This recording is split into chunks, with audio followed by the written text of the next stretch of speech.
Good evening, everyone. So I'll wait for 2 more minutes. If other people are joining, they can join, and then I'll start.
Good evening, everyone.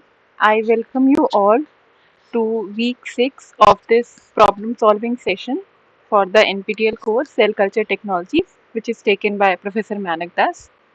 I am Pushpangna and I am a PMRF scholar from IIT Kanpur. So, the first question is Astroglia. Like, what does astroglia do, or what is its main function? Does it maintain cellular homeostasis, or are astroglia the immune cells of the brain?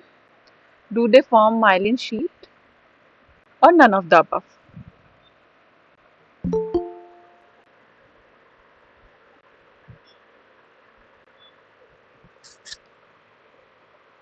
So, if anyone knows the answer, you can type it in the chat box. If not, anyway, I'm going to explain it in detail in the later slides.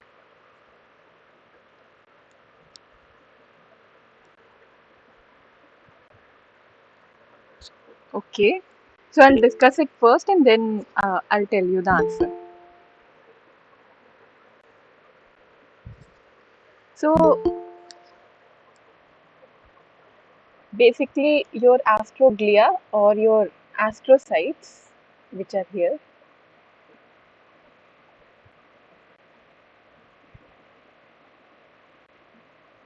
these are a kind of glial cells or glial cells, as some people say. So, what do glial cells do? Glial cells, you can see it from the name. So, astroglia are a type of glial cells, and what they do is they support neurons. So, as you can see, your these blue cells are your neurons. And glial cells, for example, these astrocytes or astroglia, are actually forming a kind of support network for these neurons. And for that matter, in this figure, not just astroglia are kind of glial cells, but also these oligodendrocytes, these microglia, they are also a kind of glial cells. So as you can see here, all these other cells, what are they doing? They are supporting these neurons and they are kind of maintaining their environment. So this is the basic function of glial cells, and astroglia also uh, perform this basic function. And here you can see these are your endothelial cells. Then you have this layer of your astrocytes, then oligodendrocytes, which again are a kind of glial cells, and these are supporting the neurons. And you can see that these neurons are in an environment of these different kinds of glial cells. So now here below in the table, you can see what are the different functions of the astroglia or the astrocytes. So your astroglia are basically found in the brain and the spinal cord. So here you can see the function. So your astrocytes or astroglia, first function is they provide energy and cholesterol for neurons. As you can see, these green cells here, these cells are your astroglia, and you can see they are providing cholesterol, which is going to the neuron, and they you can also see from glucose it's making glycogen. So it's providing energy and cholesterol to the neurons.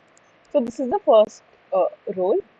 Then what they do, astrocytes or your astroglia, they also play a role in synaptic signal transmission.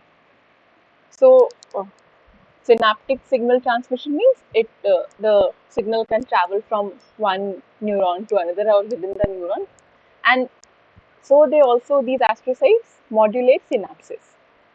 Then another function is they secrete factors which affect the migration proliferation of these other type of glial cells, which are these oligodendrocytes. And then astrocytes and also microglia can modulate astrocyte reactivity by secreting chemokines, which you can see here, that these astrocytes or astroglia are secreting chemokines. So these are some of the different functions of the astrocytes. Now, these neuroglial cells have different types, as I mentioned earlier in the previous slide. But their types are also differentiated on the basis of where they are found in the nervous system, whether it's the central nervous system or CNS, or the peripheral nervous system or the PNS. So, the different kinds of neuroglial cells which are found in the CNS or the central nervous system are astrocytes, then epidermal cells, oligodendrocytes, and microglia. So, these are the four different types of neuroglial cells which are present. Their functions and information in brief is also mentioned. But for our question, the main focus right now is astrocytes. So as you can see, astrocytes maintain the blood-brain barrier. Okay. I'll also discuss the functions of astrocytes in detail later. Then in the peripheral nervous system, we have satellite cells and Schwann cells. So these are the different glial cells which are present, and what do these glial cells do? They provide a support basis and an environment for our neurons. So this is what astrocytes or glial cells look like. So astro means star, basically. So that means astroglial cells are star shaped, which you can appreciate in this fluorescence image. So you can see that it's a star-shaped cell, and that is why the name astrocyte. Astro means star, and cyte means cells. So star-shaped cell is your astrocyte. So this is a summary of the basic functions of the astrocytes. Uh, they promote neural survival. As I mentioned earlier, they provide an environment for proliferation of neurons. They're also involved in myelination. This is something which I'll discuss later in another question. And then they modify ECM because the environment that I mentioned earlier is basically the ECM in which your neurons are going to grow, right? And then they do immune modulation with microglia because they secrete chemokines. So an important thing to note here is that they, along with microglia, they are involved in immune modulation. They are not the primary cells which do immune modulation. Okay.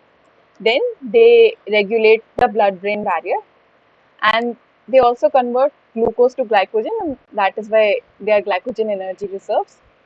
And they perform ion regulation, and they are also involved in uptake and regulation of some molecules. So, on the basis of all this information, if we go on to our question again, that is, what is the primary function of astroglia? Do they maintain cellular homeostasis? Uh, are they the immune cells of the brain? Do they form myelin sheath or none of the above?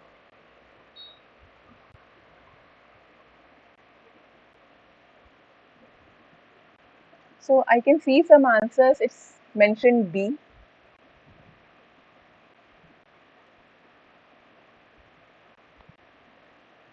So as I showed, astroglia do are actually involved in immune modulation, and because they secrete chemokines,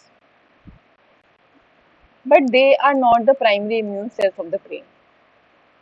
The main function of astroglia is to maintain cellular homeostasis because they are the major cells which form the blood-brain barrier.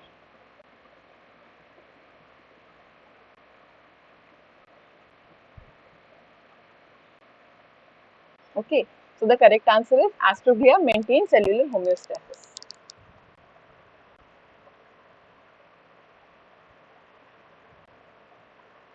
Yeah. So another important thing to mention here is why are we reading about astrocytes or astroglia or microglial cells in our course of cell culture technologies? So basically, there is a technique called co-culture.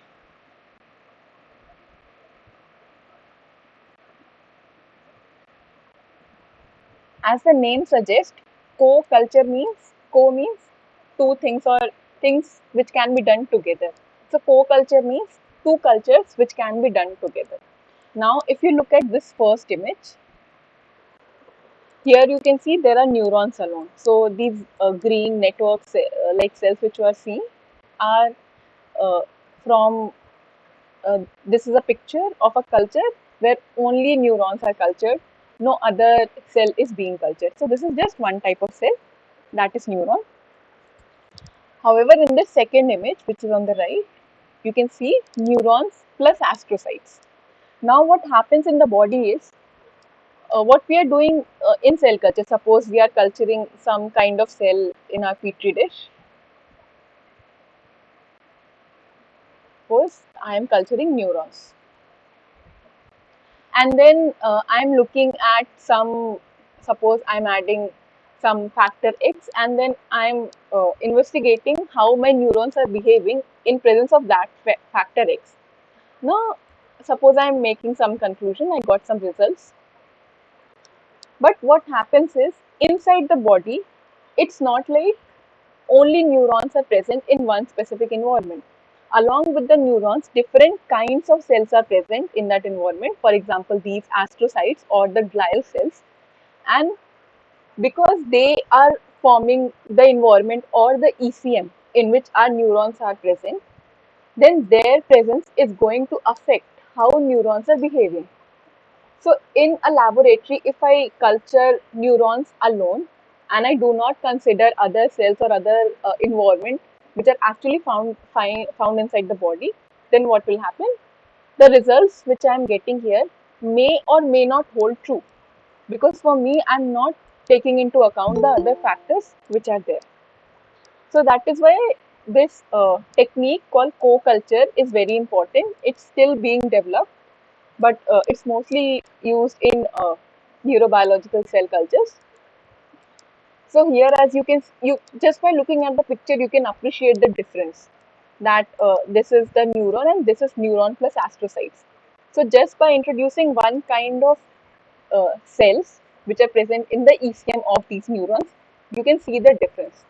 And again, now if you will perform some experiment with just neuron only culture and with the neuron plus astrocyte only culture, you'll see a huge difference. So that is why it's important to know that inside our body what different kinds of cells are present and how they modulate the ECM of each kind of cell. And that is why this technique called co-culture is important. Now moving to the next question. Microglia. Again, there are four options which are the same as before. Do they maintain cellular homeostasis? Are immune cells of the brain? Form myelin sheath? Or none of the above? So you can answer if you have, if you know the answer, or if you want to guess what the answer can be, and then I'll explain.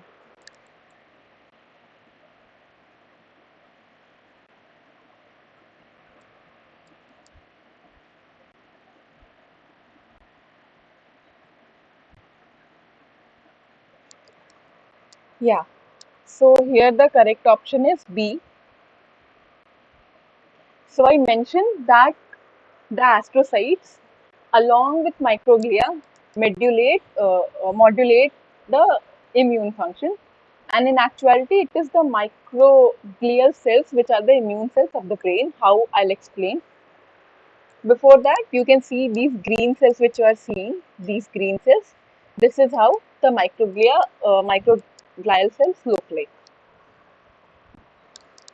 Now, if you look at this diagram, so you can see there are many functions which are listed for this microglial cells. So it has different kinds of function. On the left side, you can see there are physiological responses and markers, uh, which are for the surveillance microglia, and then there are pathological responses. So any kind of cells which are going to be involved in surveillance and which are going to show pathological response, they are going to be the main immune cells.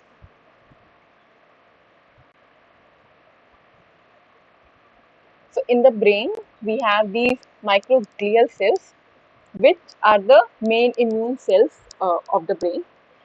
If we look at some of the functions, you can see why is that. So microglial cells secrete inflammatory cytokines in numerous neurological conditions. So this is the first criteria which makes it the immune cell, and then they are also involved in some diseases such as CJD and schizophrenia. And the third function, if you see, these surround phagocytose or coral aberrant proteins such as AV plaques in Alzheimer's disease.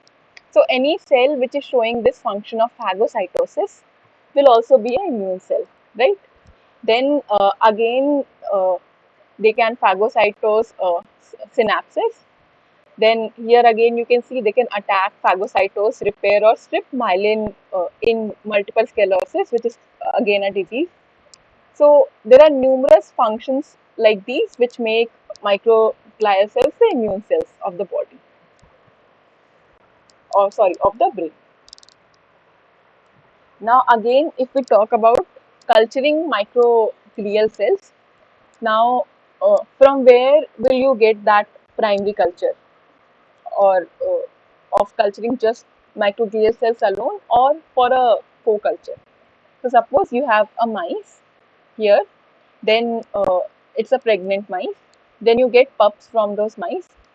Then when you isolate the glial culture, you will get a mixed glial culture, right? You will not get just by isolating the cells from the brain, you are not going to get a pure culture. Then when you go on culturing the cells in about 10 days, you can isolate the microglia. And then what you can do either a co-culture with neuronal and microglial cells, and then you can evaluate what are the microglial properties. So this image is taken from an experiment which is from this paper, which is given in the sources. But basically, I just want to imprint the fact that what are the basic steps of culturing neuronal cells, or basic steps of culturing these kind of glial cells, and how do we go, like from where do we get those cells in the first place.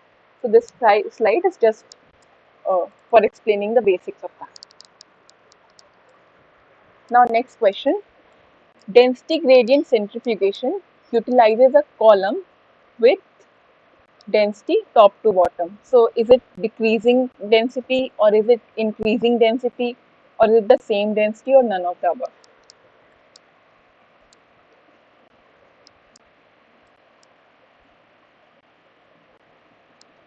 Please answer in the chat box.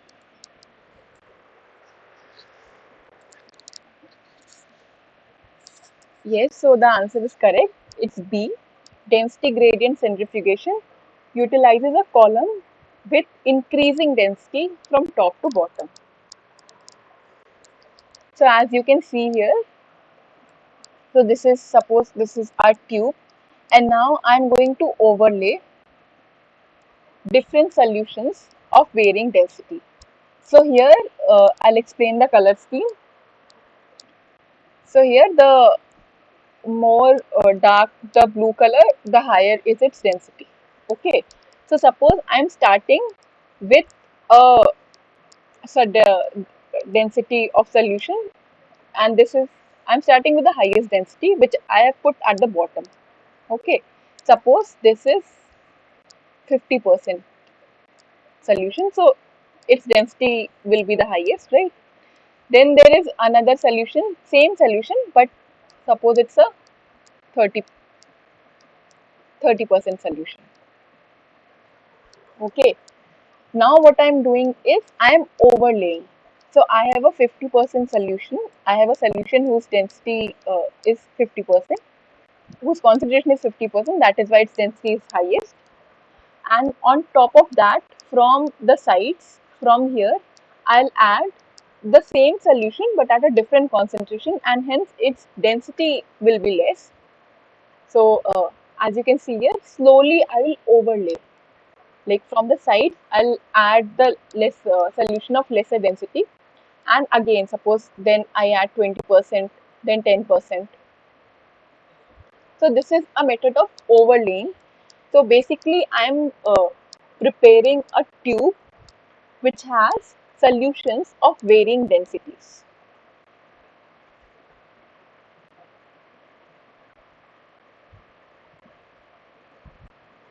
Now another method of preparing this kind of tube is underlay.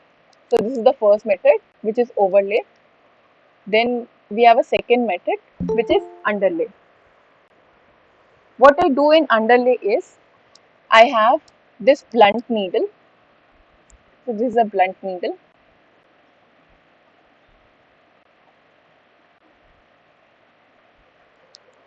and here what I am doing, here instead of starting with a solution with the highest density, I'm going to start with a solution with the lowest density.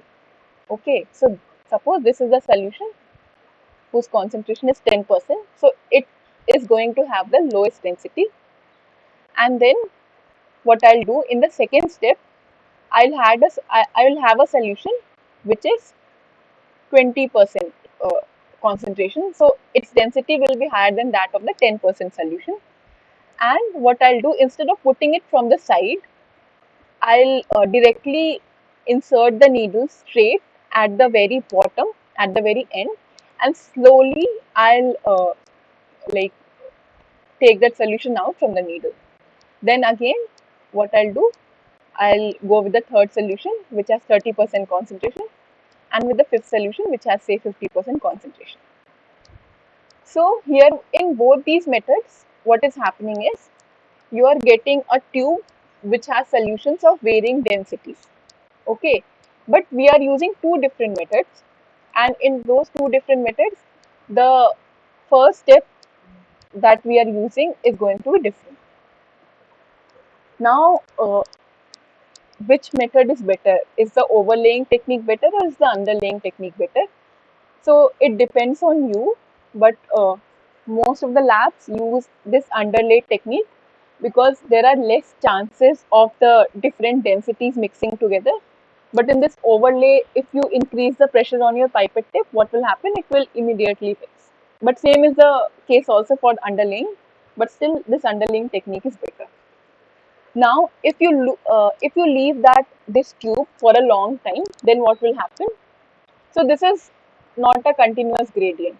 So this is a discontinuous gradient. This tube which you are seeing, and even this tube, this is a discontinuous gradient.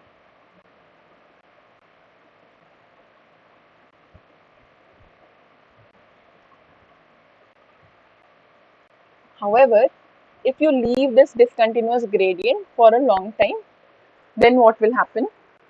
These solutions will diffuse, right?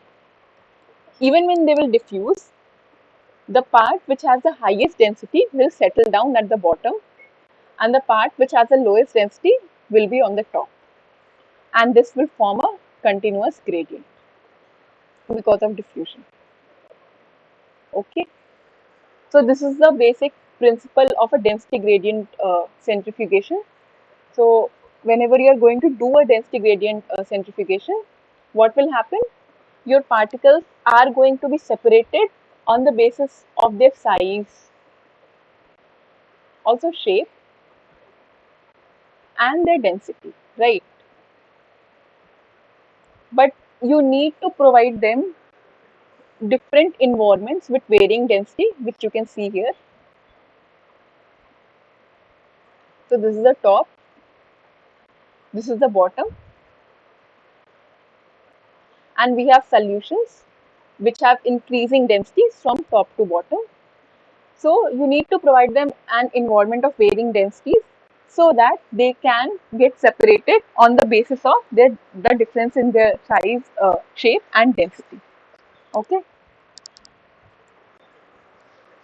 So moving to the next question, which of these is not a cell of the nervous system? Is it neuron, astroglia, Schwann cell, or a nephron?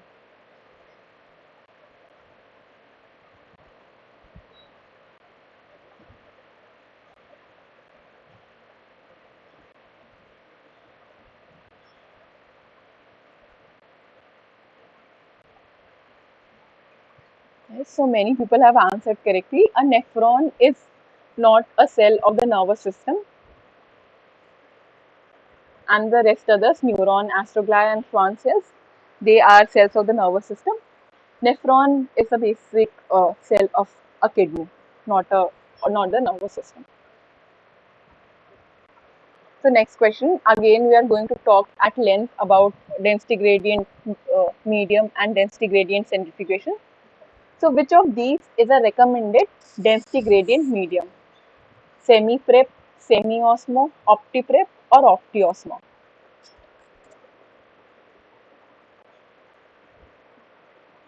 If you know the answer, you can reply in the chat box.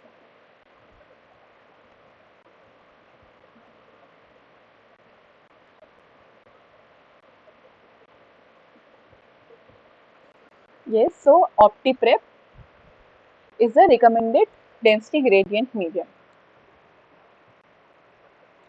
So basically, opti-prep is iodixanol.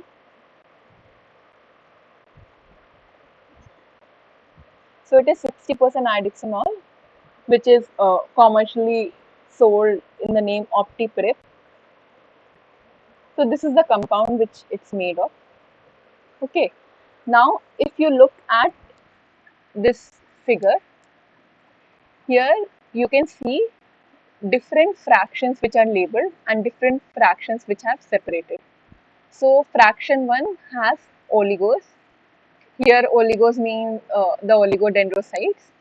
Then fraction 2 has nephrons, which you can see here. Then fraction 3 has neurons, and this pellet, fraction 4, has microglia. And if you look at the optiprep densities which have been used, so here the optiprep density is 0.15%, here it is 0.2%, here it is 0.25%, and here it is 0.35%.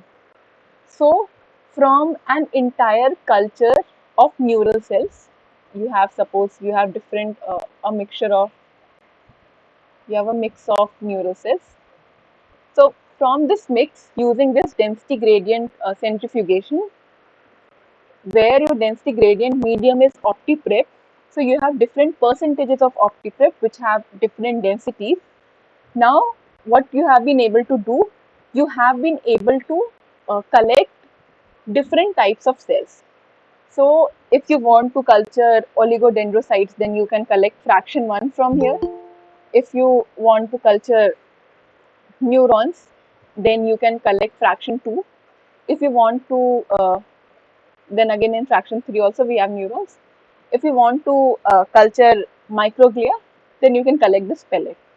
So now you can appreciate that when you need single, like a pure culture or suppose pure cells, then when you're isolating the entire neuronal mix from mice or from anywhere, then you can use this density gradient centrifugation using OptiPrep, and you can get different layers in which different kinds of cells are suspended. And from there, you can get your isolated cells, your cell isolates.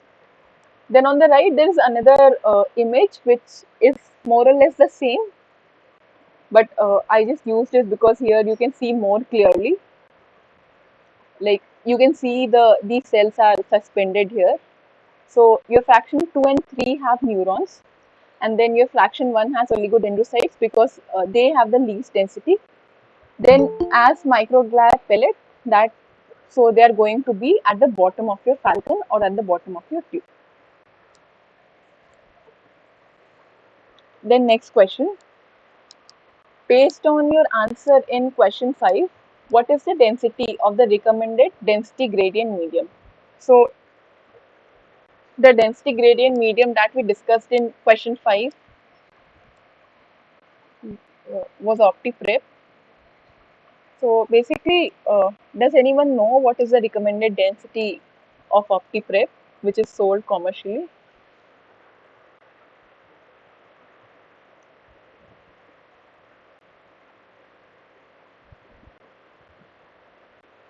Okay, so I'll answer here. So it's 1.32 gram per ml. So the 60% iodoxanol, which is sold commercially as OptiPrep, has a density of 1.32 gram per ml. So this is the compound, this iodoxanol, and the commercial name OptiPrep means, like, if you're getting a bottle of OptiPrep from Sigma or from anywhere, that means it is 60% iodoxanol and it has a predetermined density of 1.32 gram per ml. Okay, and this is the chemical structure of iodoxanol. Okay, and then if you have different percentages of iodoxanol, as you can see here, the density will change accordingly, right? Suppose if we have 5%, then its density is going to be 1.065 gram per centimeter cube. If you have 20%, then its density is going to be different. If you have 40%, then it is going to be different. So basically, this is how we prepare tubes or medium of different densities. Then next question, density gradient centrifugation is based on only buoyant density, only sedimentation rate, both A and B, or none of A and B.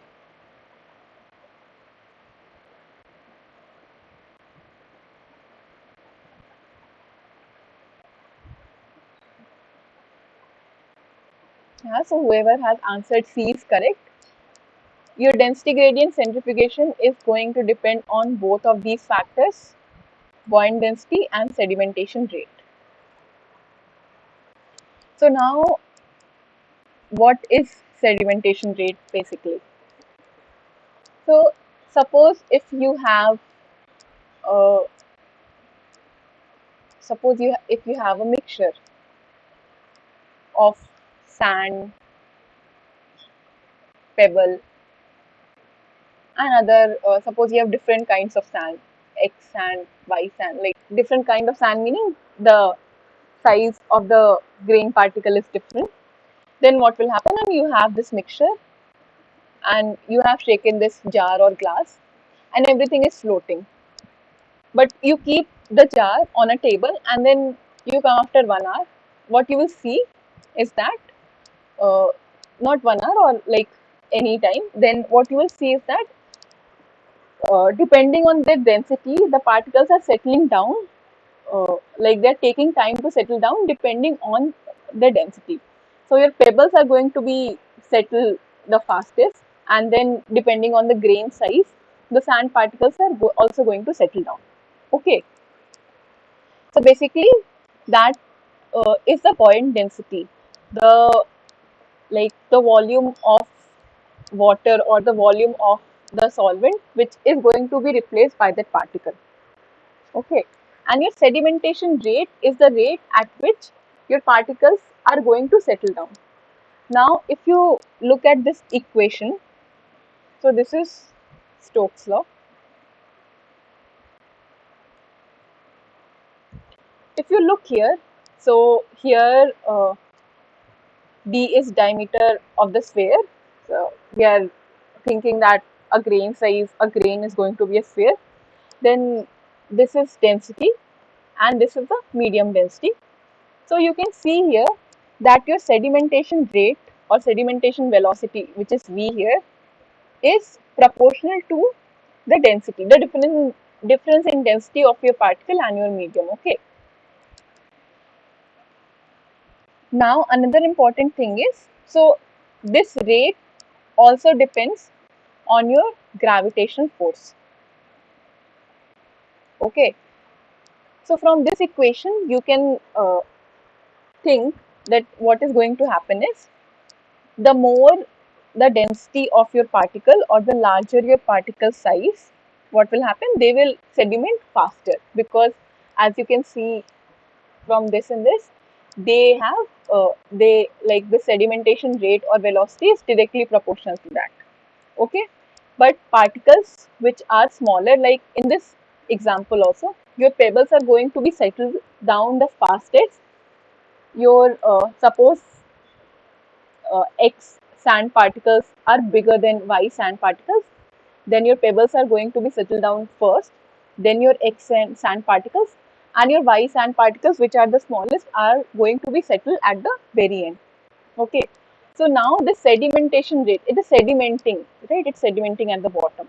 So the sedimentation rate is a function of your density and also the gravitational force which is experienced. Okay. Then when we come to centrifugation, if you look at this, if you focus on this figure now, so this is, if you are looking at the centrifuge from the top, then this is the view which you are going to see. Now this is the axis of rotation which you can see here. So this will be the path which is going to be followed by your sedimenting particles. Okay, so this is the centrifugal force.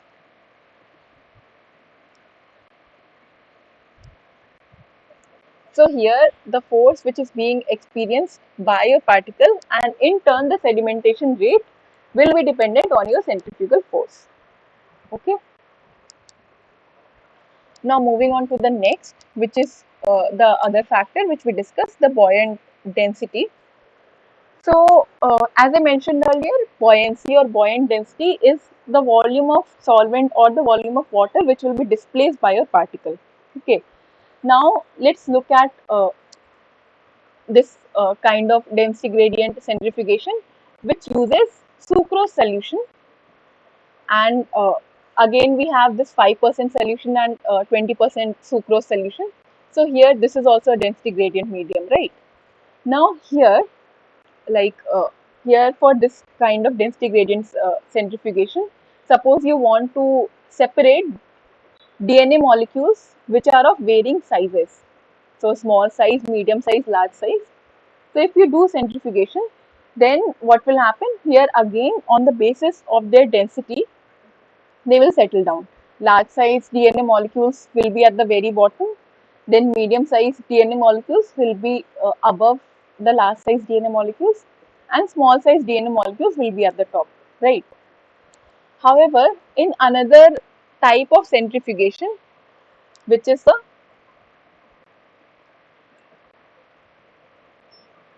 isopycnic centrifugation, what happens is, so basically this is a type of centrifugation in which uh, your components are going to be separated only on the basis of the buoyant density of the components, okay, and instead of the sedimentation velocity. So here in this type of this isopycnic centrifugation, what is going to happen is, the major factor which is going to, or the only factor which is going to play a role in separation of the particles is going to be the buoyant density and not the sedimentation velocity. Okay, so what happens here is, all the particles which are present in this kind of centrifugation, they move in the gradient to a position where their density is equal to that of the solution. So suppose if we have this mixture which is X, and if we have this mixture it is Y, X is going to settle at the place where the density of the solution is same as the density of X, and Y is going to settle at a place where the density of the solution is same as the density of the Y. Okay, and at these two positions they are going to form very distinct stable bands. All right. So this type of banding is actually used to determine the buoyant density of the particles, because here we know at each position we know what is going to be the density of the solution, because we have only prepared it, right? And on the basis of different, so from here, as you can see, we have collected different fractions, and then we can see that in which fraction what kind of molecules have come up. Okay, and using this kind of isopycnic centrifugation, the difference in composition of DNA can also be found out. So I'm coming to that. So you all must have heard about this famous experiment by Messelson and Stahl to know to find out what kind of replication mechanism does DNA follow, right? So doing this experiment with heavy isotopes of nitrogen, they found out that they actually proved that DNA follows a semi-conservative replication mechanism. So this experiment was there, I think in class 10th or class 11th maybe.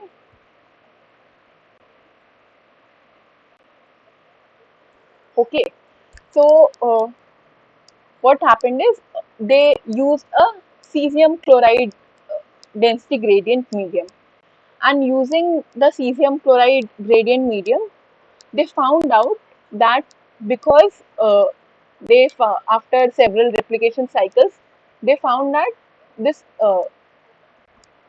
DNA mixture with N15, with both N14 and N15 isotopes was present. They concluded that it is a semi-conservative replication mechanism. But how, how did they separate these different kinds of DNA? So they did that using the same isopycnic centrifugation, using this CSCl or cesium chloride medium. And from here, because of the different density, because of the different isotopes that were used, they found out that it is a semi-conservative replication mechanism. Here in this image, you can see that we have nuclear DNA and we have mitochondrial DNA. And you can see these two different kinds of banding pattern, right? So nuclear DNA has settled at a different density and mitochondrial DNA has settled at a different density, even when both are DNA. Okay, so this difference, so why is this difference arising? That is because their composition is different. Okay, so the density is going to depend on how much is the GC content of the DNA, and so what will happen is the DNA which will have a high GC content will have a higher density, right? And also the different sources from where DNA is going to come is also going to determine the density. Okay, so using this kind of centrifugation, where we are utilizing the concept of buoyant density, we can separate DNA molecules of different compositions. So moving to the next question, which kind of neurons regulate size of muscle spindle or intrafusal fiber? Which kind of motor neurons?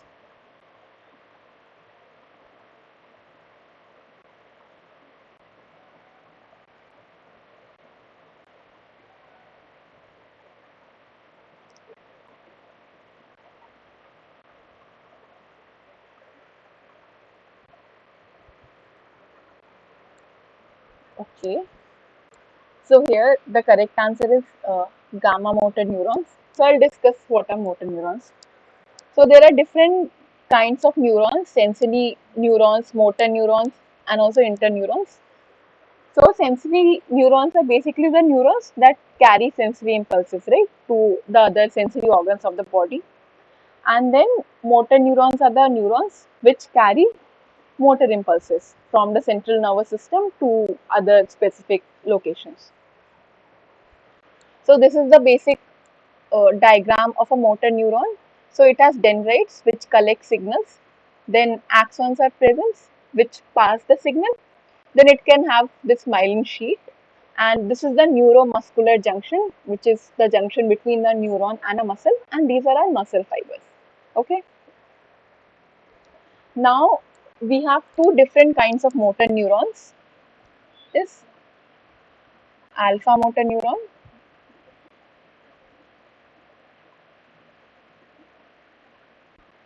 and the gamma motor neuron.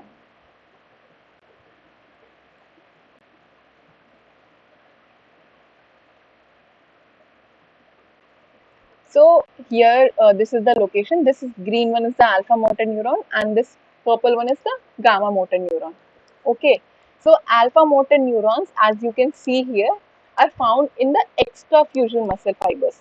So as the name suggests, extrafusion means these muscle fibers are going to be on the outside. All right. However, the intrafusion muscle fibers are going, intra means in between. So these intrafusion muscle fibers are going to be present in between. All right. So in just with this schematic itself, you can see that alpha motor neurons are interacting with the extrafusion muscle fibers, and these gamma motor neurons are interacting with the intrafusion muscle fibers. Okay. So I'll explain about it in detail again.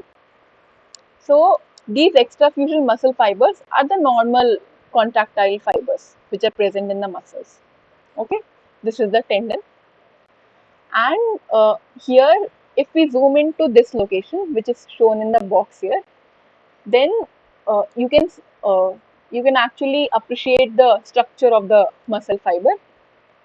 So this is the muscle spindle, all right, and these intrafusion muscle fibers, as I mentioned, intra means between, inside. So they are found in the muscle spindles.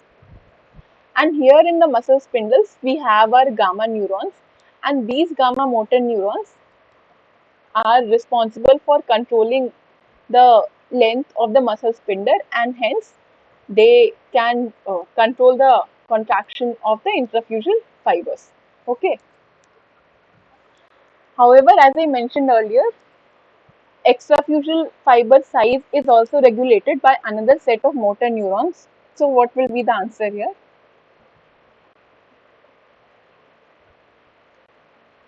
Yeah. So, you are correct, Sandhya. It's the alpha motor neurons which are going to regulate the size of the extrafusion muscle fibers. Again, in this diagram, you can see like here we have the motor neuron, and it is, as you can see here, at the neuromuscular junction of the extrafusion, like the outside muscle fibers, it is interacting with. Okay. And then again, this is a detailed view of the same thing. So here, but you can appreciate better, here we have the axon of the alpha motor neuron, and it is interacting with the extrafusion fibers or the outside fibers. And but with the gamma neurons, with the gamma motor neurons, you can see they are interacting with the intrafusion or the muscle fibers which are present in between the extrafusion muscle fibers. Okay. So moving on to the next question. Which clustering occurs on myotubules at the neuromuscular junction? Is it nuclei clustering or acetylcholine receptor clustering, cytoplasm, or astroglia?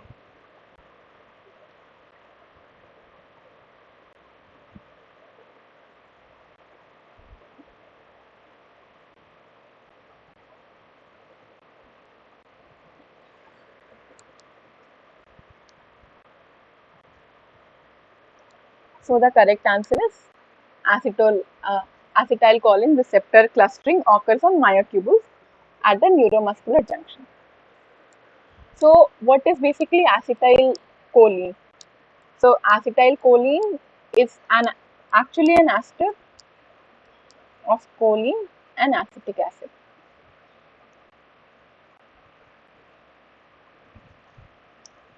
So it's chemically it's an ester. Okay. Now what does this ester do? So it is a transmitter.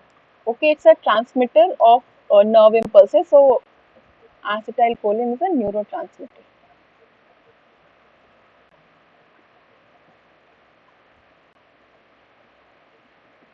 Okay, so it transmits impulses between the CNS and the PNS, right?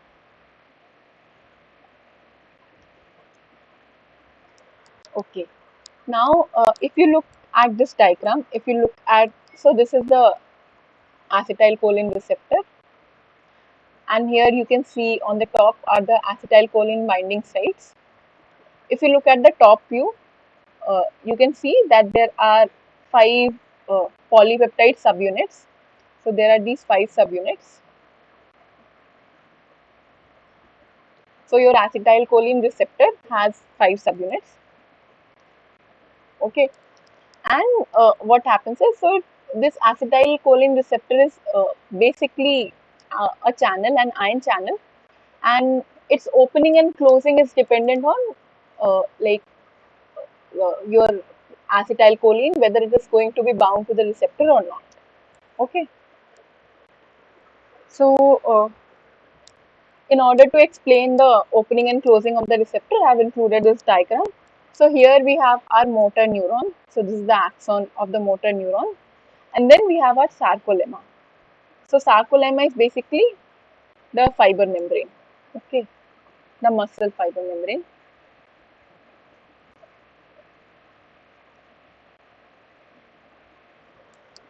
All right. So it is present at the neuromuscular junction. So this is your muscle, and this is the motor neuron. Okay. So the junction between the neuron and the muscle is the neuromuscular junction. All right. So here we have the nicotinic or the acetylcholine receptors, and this is a zoom view. Okay. So this neurotransmitter, the acetylcholine, these are the receptors for that neurotransmitter, and so this acetylcholine is released from these branches of the motor neuron, and what happens is, so inside the receptors we have these gates, which in this diagram are closed right now, which you can see, and these two subunits will have the binding site for the acetylcholine neurotransmitter, and when acetylcholine is going to be present, what will happen? These subunits are going to change shape, and these gates are going to open. So here you can see these gates are open. Okay, and so this acetylcholine receptor has already bound here. These gates are open, and you can see these molecules are moving inside out. Okay, so what happens is, when the gates are open, then this will form a water filled pore. You can also see this transparent, like translucent water here, and because now these gates are open, what will happen is sodium ions and potassium ions can pass through. So what will happen is, ion will enter inside the muscle, and your potassium ions will exit. Okay, so this is why these acetylcholine receptors are also known as chemical gated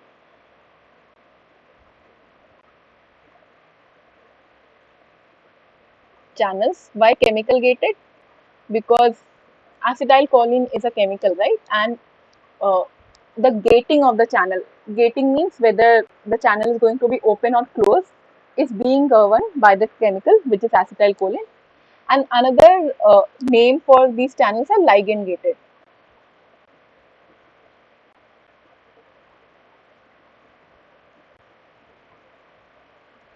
Why again ligand gated? Because this acetylcholine is the ligand for these receptors. Okay,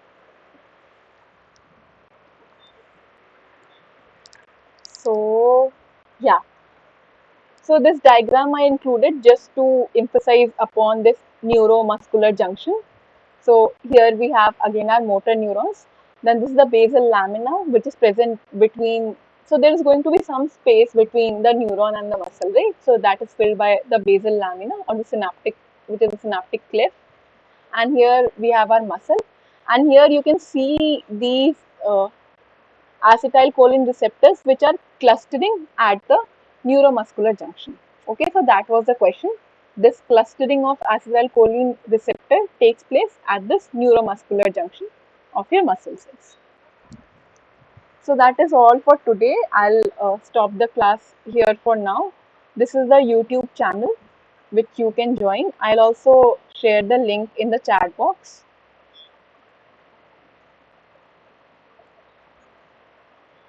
So if you want the recording of the lectures, then you can the lectures will be uploaded there on the channel. You can go through it.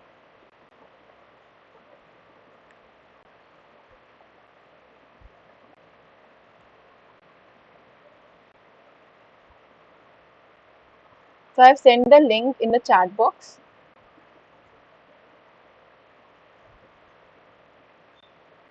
There are other sessions also which happen on Tuesday. You can join those sessions also. And we have two more sessions because it's a 8-week course. So thank you all. I hope this session was informative for you.